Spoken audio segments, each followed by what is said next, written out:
Airport మంజూరైంది. ఇంకొక 2 నెలల లోపల ఎయిర్పోర్టు పనులు ప్రారంభమైతాయి. ఆ ఎయిర్పోర్టు పనులు ప్రారంభమైతే ఆదిలాబాద్ లో ఉన్నటువంటి వేలాది మంది నిరుద్యోగులకు ఉపాధి అవకాశాలు దొరికేటటువంటి అవకాశం ఉంటది. ఇక నిన్న ఒకరు వచ్చిండు హైదరాబాద్కి వెళ్ళి ఎంఐఎం అధ్యక్షుడు అసదుద్దీన్ ఓవైసీ ఏమన్నా తెలుసా, నిన్న ఆదిలాబాద్ లో నడవడానికి వీళ్ళు ఎదుర్కొన్నటువంటి ఆ ఫుట్పాత్లను తీసేసినాం. ఏమంటాడు Asaduddin Owaisi, MIM party control గెలిస్తే ఎంఐఎం పార్టీ చైర్మన్ అయితే తిరిగి ఫుట్పాత్లని మళ్లీ పెడతానంటాడు. నేను ఈ ఆదిలాబాద్ నుండి అసదుద్దీన్ ఓవైసీకి సవాలు విసురుతున్నా. అసదుద్దీన్ ఓవైసీ నువ్వు కాదు కదా, నీ తాత వచ్చినా కూడా అంబేద్కర్ చౌకలో గాంధీ చౌకలో ఫుట్పాత్ పెట్టలేడు. అదే ఫుట్పాత్ అనేది ఎవరినో ఉద్దేశించి కాదు. ఈ రోజు ఆదిలాబాద్ ప్రజలు నడవడానికి వీలు లేకుండా ఆదిలాబాద్ ప్రజలు ట్రాఫిక్ తో ఇబ్బంది పడ్డారు.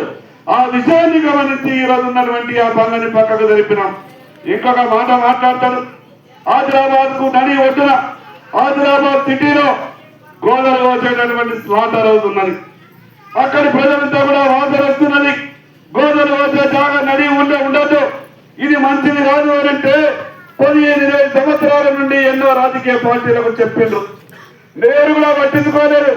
నేను ఎమ్మెల్యేగా గెలిచిన తర్వాత ఏదైతే కటికోళ్ళు నడి బజార్లో ఆదిలాబాద్ నడి సిటీలో గోదావరి వస్తుండేనో దాన్ని తీసుకుపోయి నేను 15 కిలోమీటర్ల దూరం పంపిన.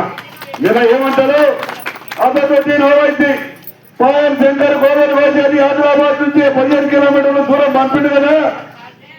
ఎంఐఎం మున్సిపల్ చైర్మన్ గెలుస్తానట, తిరిగి మళ్ళీ దాన్ని తీసుకొచ్చి ఆదిలాబాద్ నడి సిటీలో నేను ఓపిస్తా, ఎవడంట వస్తాడో చూస్తా అని చెప్పిండు. నేను అసదుద్దీన్ ఓవైసీ చెప్తున్నా, నువ్వు కాదు కదా, నీ తాత వచ్చినా కూడా ఆదిలాబాద్ నుంచి తరలించిన స్లాటర్ హౌస్ తిరిగి ఆదిలాబాద్ రాదు. అంటే ఆదిలాబాద్ ప్రజల ఆరోగ్యం అవసరం లేదు. ఈ రకంగా రాజకీయాలు నడుస్తా ఉన్నాయి. మీ అందరికీ 2 చేతులు జోడించి విజ్ఞప్తి చేస్తా ఉన్నాను. ఈ రోజు ఎంఐఎం అనే పార్టీకి టిఆర్ఎస్ కాంగ్రెస్ 2 పార్టీలు కూడా మద్దతు ఇస్తా ఉన్నాయి. ఏ బలంతో ఈ రోజు ఎంఐఎం చైర్మన్ అయితే 20 సీట్లలో పోటీ చేసిన వాళ్ళు ఈ రోజు కాంగ్రెస్ టిఆర్ఎస్ కౌన్సిల్ మద్దతుతో ఆదిలాబాద్ మున్సిపాలిటీలో ఎంఐఎం చైర్మన్ కావాలనుకుంటున్నారు.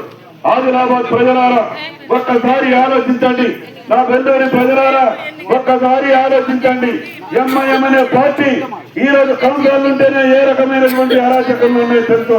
మరి ఆదిలాబాద్ మున్సిపల్ చైర్మన్ అయితే రేపు మనకు ఏ రకంగా ఇబ్బంది ఉంటుందో మీ అందరికీ తెలుసు. అందుకే అందరూ కూడా మన ఓట్లు విడిపోకుండా నిన్న అంటారు आदिलाबाद में फिर से कटेंगे अंటారు.